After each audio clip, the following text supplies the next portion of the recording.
Pakitanggal mo, Navarrete, yung kwan mo. Navarrete, yung cover mo.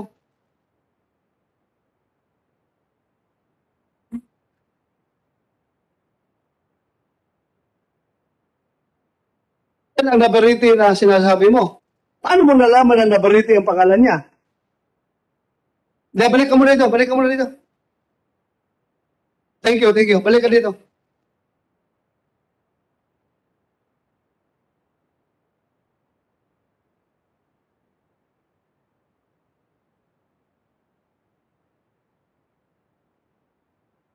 Sige. Paano mo nalaman na siya si Navarrete? Lang pong kami dalhin po nila Sandali, sa... pagpunta niya doon, sinampalong niya yung Yung pong, yung magtatay po. magtatay, nakasibilya siya, naka-uniforme. Nakasibilya po. Oh, paano mo nalaman na Navarrete na nakasibilyan na siya? Lang po malaman ko na po yung mga pangalan nila nung kami po idalhin nila sa kulungan po. Gawa po ng marami din po silang hinuli, kilala po sila doon sa kulungan na yun. Saan kulungan yan? Sa Pagsangan, Laguna po. Station? Police station? Pac-Base Laguna po ang nun. Ano? Pac-Base Laguna po. Base, Laguna? Opo. Navarrete, ano itong Pac-Base na Laguna? Na dinala ninyo dito? Sir, wala po kaming pack-base po, sir. Ano yung sinabi mo Pac-Base? Yun po ang pagkakalam ko po, yung Pac-Base Laguna po sa sa Hindi, police station. Opo. Police station, hindi. Police station po. Police station ng Pac-Base. Pagsanhan, Laguna. Pagsangan po, Pagsangan. Na may Pagsangan po. So, police station yun ng Opo. Pagsanhan. Opo. Hindi Pac-Base. Pero nakalagay po sa acronet, nakalagay po pangalan, Pac-Base po. Dali pag sabi ka Pagsanhan, Laguna, sir, spelling mo, Pac-Base. Hindi ko po kaya, sir. Paano mo nasabi Pac-Base? Narinig mo lang? Hindi po, sinabi po sa amin nung yung doon, yung bantay ng police po. Kasi po, Hindi ka marunong magsulat, magbasa. Hindi ka marunong? Hindi po. Pero paano mo nalaman Pac-Base? Sinabi po sa amin nung bantay na sa kulungan po. Bantay sa kulungan? Opo. Ano yung bantay sa kulungan? Police? Yung police po. Naka-uniforme siya? Opo. So, police station yon. Opo. Kasi pagpunta mo doon, makita mo doon, Pagsanhan, police station. Opo. Pero hindi ka marunong magbasa. Hindi po. Anyway, sige, tuloy mo. No po doon ko po nalaman yung mga pangalan nila. Sinabi po sa amin nung nakakulong doon, ganun yung tao ngayon, ganito pangalan yan. Yung isang tao, ganito pangalan. Yung isang tao, ganun ang pangalan. Tinandaan ko na lang po. Okay, tapos? Nung pong kunin po kami, ang may head pa po sila dyan eh. Meron pa po silang head dyan. Head? Opo. Sino? Si Michael Calabaria po. Claveria? Opo. Paano mo nalaman na head? Iyon po ang tinatawag nilang head na sila po ay sumusunod doon. Nakikita mo? Opo. Dito sa loob ng session hall, nakikita Wala mo? po. Ha? Wala po dito. Saan ba si Claveria?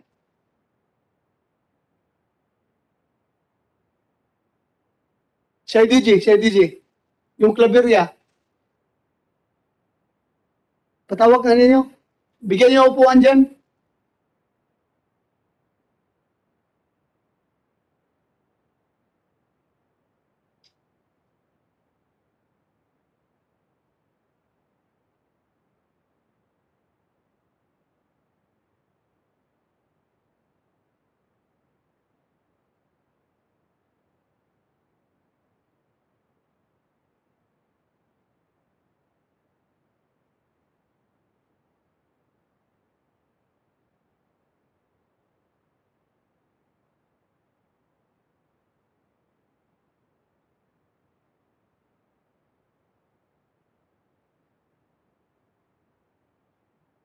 Sige, habang hinihintay natin si... Sino? Michael?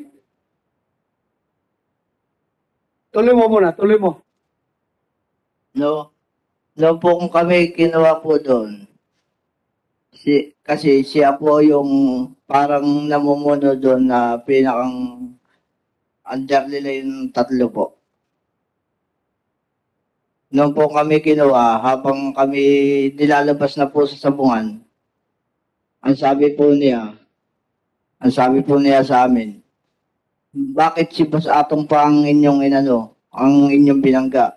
Hindi nyo ba alam, pader yun? Dapat hindi, iba na lang ang binangga nyo, hindi na yun. Sino nagsabi niyan? Si Michael Calaveria po. Claveria. Andiyan na, Claveria, wala pa. Nandito na po, Your Honor. Ikaw si Michael Claveria. Anong ranggo mo? Police Master Sergeant po. Ikaw ang team leader ng Provincial Intelligence Branch ng Laguna? Hindi po, Your Honor. During that time po, si Police Lieutenant Henry S. Sasaluya po, Your Honor. Pero ikaw yung pinaka-senior ngayon. Yan. Yes po. Sandali. Mag-out ka muna, please. Pakitaas lang po ang kanang mic. Do you swear to tell the truth, the whole truth, and nothing but the truth in this investigation? Thank you. Please take seat. Ulitin mo nga yung sinabi mo. Anong sinabi ni Claveria sa'yo? Nung po sinabi po sa amin ni Calaveria po na habang nilalabas po kami sa sabungan, sinabihan po niya kami na bakit si Boss Atong pa yung binangga namin. Bumangga po daw kami sa pader. Sabi na, Tapos? ang sabi ko naman po, nag-ano na lang po ako na, sabi ko, hindi naman po kami ng chochope. Tapos sabi sa akin, hindi mo ba alam? Tumawag sa akin si Boss Atong. Binibigyan lang ang isang ulo nyo na 5,000 isang ulo. Ano ibig sabihin ng 5,000 isang ulo? Papatayin po daw kami, 5,000 isang ulo po. Totoo yan, sinabi mo yan, Claveria? Hindi po, Your Honor. Again, I am reminding you na under oath ka, pulis ka, di ba? Sir, for Huwag kayo magsinungaling dito sa committee na ito. yes po, Your Honor. For information po sa everyone, Your Honor, I would like to inform na nandito po na ito si Alvin Inden po, Your Honor. Nahuli na po yan way back 2015. Mamaya na, tatanungin kita tungkol dyan. Sige po, Your Honor. Nahuli na ito ng drugs noon pa, di ba? Yes po. At ngayon, kinasuhan na naman yun ng drugs. Yes, sir. Doon sa Pagsanhan, Laguna. Yes, sir. Pero hinuli ninyo doon sa Sabungan sa Santa Cruz, Laguna. Hindi po, Your Honor. It was a legitimate operation po, Your Honor. It was legitimate operation po sa ng bypass. O, gano'n na. Yes, sir. Alam mo, pagprangkahan tayo dito. Excuse me, Your Honor. Since ako naging chief PNP, sabi ko sa inyo, I am your number one friend. You are performing your duties properly, legally. Magpakamatay ako sa inyo. Didipinsahan ko kayo till death. Kapag ginagawa ninyo yung trabaho ninyong matino at legal, isusugal ko yung buhay ko para sa inyo. Pero pag kayo naman ay gumawa ng kalukuhan, illegal, I am your number one enemy. I am your number one enemy. Yan yung sabi ko sa inyo noon pa eh. Kaya sana huwag tayong maglulukuhan dito. Ha? Yun lang sa akin. I love you. You are my man. Kabaro ko kayo for how many years? Pareho tayong uniforme. Pero pag kalukuhan ang ginamit ninyong uniforme sa kalukuhan, goodbye. I am your number one enemy. Pagkahan tayo. Pero kung you are unduly accused by these people, I am here to protect you. Wala tayong may tago dito. Nandiyan si Lord. Nakikinig sa lahat ng pinagsasabi natin dito. Kung tayo nagsinungaling, alam ng lahat yan. Lalabas at lalabas ang katotohanan dito. Kaya, magpakatotoo tayo. Huwag natin gamitin yung ating uniforme at tsapa sa kalukuhan. Dahil doble ang ating pananagutan dyan pag tayo nagluloko. Sige, tuloy mo. Your Honor, yung po sa sinasabi niya na hindi po daw kami sa sabungan na uli. May katibayan po ako sa sabungan po kami inuli. Ng November 19 po ito. 2020 po.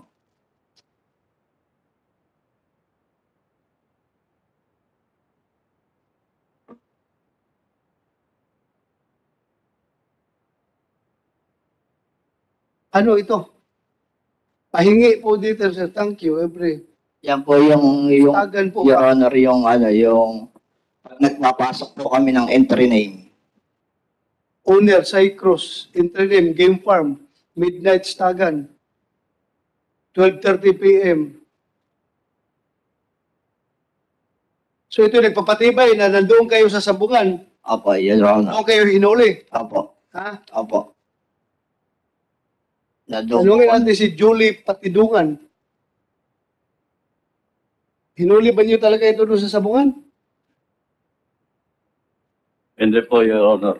Ha? Hindi po. Hindi. Opo. So sino kayo na nagsinungaling? At saka, Your Honor, yung sinabi niya kanina, nasabi niya, Boss A daw yung kausap ko. Ni minsan, hindi ko tinawag si Mr. Atong Ang ng Boss A. Amo po ang tawag ko sa kanya, Your Honor. Sino ngayon na nagsinungaling? Ikaw o siya? Your Honor. Excuse me, Your Honor. Yes, go ahead. Kanina pa po nababanggit ang pangalan ko. Pwede po pong magsalita rin naman ako. Yes, Kasi right. part of the conspiracy yan eh. Yeah, you have the, May you have the explain floor. sa inyo. Yes. Marami pong salamat. Kanina po. Dalawang hearing na po tayo. Pangatlo na po ngayon. Tingnan niyo po itong importante po itong sasabihin ko. Tingnan niyo maigi. Kung bakit lagi involved si Dondon? Si Dondon po, siya lang ang nagmamaniobra ng lahat ng farm ko sa construction. 2 to 3 years na siya nag-aasikaso. Ang daming farm yan. 3, 4 na farm.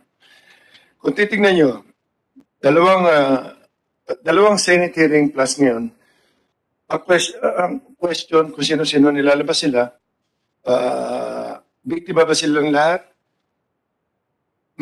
Ang media, lagi nakafocus na kami lagi, hindi lang kami kumikibot, pinapanood ko lang kung ano nangyayari.